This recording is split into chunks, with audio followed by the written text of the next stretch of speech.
ní ìpínlẹ̀ Ọ̀ṣun ẹni tó máa gbàjọba lọ́wọ́ gómìnà Ademọla Adeleke ìpọ́lọ̀ ti fi hàn yín nínú ìjọba ẹ̀mí.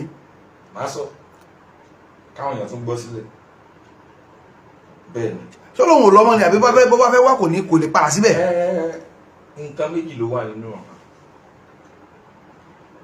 Bóyá after 4 years ni o lẹ́ni fẹ́ gbà lọ́wọ́ ẹ̀ àfihàn. Bóyá after tó bá 8 years tán ni.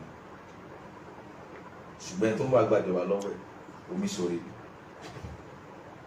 Omiṣore ń parabọ̀ lọ́ṣun. Omiṣore ló máa di gọ́fúnà Ọ̀ṣun. Iyiọla Omiṣore. Bẹ́ẹ̀ ni Omiṣore next governor of Ọ̀ṣun state. bó ṣe wà nínú ìjọba ẹ̀mí nìyẹn. Wọ́n ti àmọ́sẹ̀ kò tí máa látakò dárọ̀ ẹ̀. kò tí ì sálátakò ẹ̀. Bẹ́ẹ̀ ni. Iyiọla Omiṣore kan náà.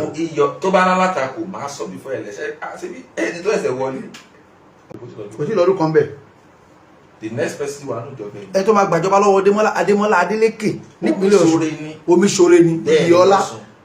Igbákejì gómìnà Bísí Àkàndé nígbà kan. Omiṣore is next governor. Káwọn àwọn tó ń wò wá nǹkan tó fẹ́ mọ̀ ní pé Omiṣore mo lè sọ Tinubu gbà ẹ̀ náà nìyẹn. bẹ́ẹ̀ ni. Omiṣore gan ni má ti mọ̀ fún fẹ́ di gọ́fúnà. Ọ̀kan gbọ́ lónìí.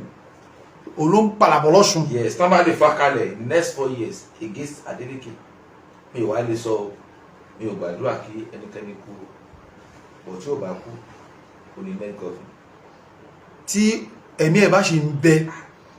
Nǹkan tí máa wọ pé wọ́n sọ wọ́n announce. Ọlọ́run ló sọ ọ́. Kò sí pé wọ́n mi ò Omiṣore ò mọ̀ mí náà mi ò dẹ̀ mọ́ rí. Ṣùgbọ́n kọ́ta fi hàn yín inú ẹ̀mí nìyẹn mo sọ pé èmi sọ arán mi. Ẹ̀yin ó sì jẹ. So that message tí n bá sọ láti gbà tọ́lọ́run ti pè mí mi ò fi ṣègbéraga máa ń sọ. Alákọ̀ọ́kọ́ nǹkan méjì ló wà níbẹ̀. Mi ò ríra mi pé mi ní Ọlọ́run lò. Mi ò lè ta ẹ̀bùn mi. Kó jẹ́ ọmọ ìyá mi ló súnmọ́ mi. Tọ́lọ́run bá sọ nǹkan kan nípa ẹ̀mí ò ní sọ fún ẹ. Ọ̀tọ̀ ni kí a máa bẹ Ọlọ́run fún ẹ. Ká máa sọ pé Ọlọ́run báyìí ló máa ṣẹlẹ̀. Ọ̀tọ̀ ni ká sọ pé Ọlọ́run sọ pé. Ìjọ tí máa sọ pé tó láyé mi sọ pé. Ìran mi kankan mi ò tí fèlè kò fèlè. Bó ṣe wí nǹkan ẹ̀ nìyẹn.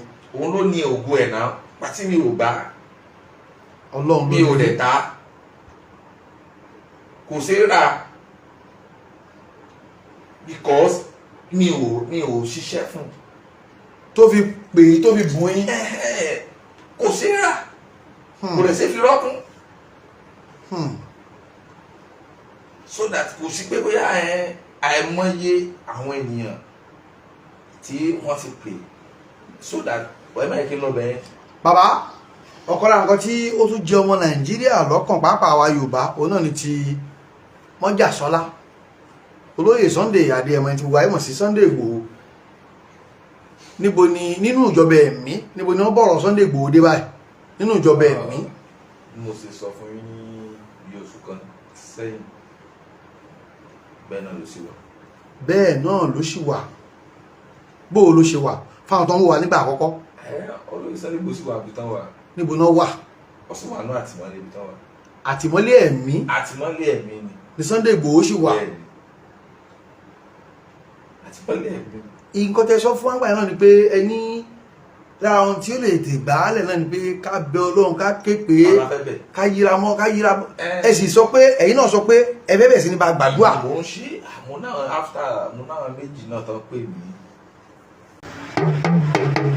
ALORE TV ALORE TV nílé ní lókòrè ẹ máa wò ó ètò tó kọ́ni lọ́gbọ́n ètò tó kọ́ni lóye ní gbogbo àgbáyé ẹ máa wò ó ALORE ẹ máa wò ó ẹ máa wò ó ẹ máa wò ó.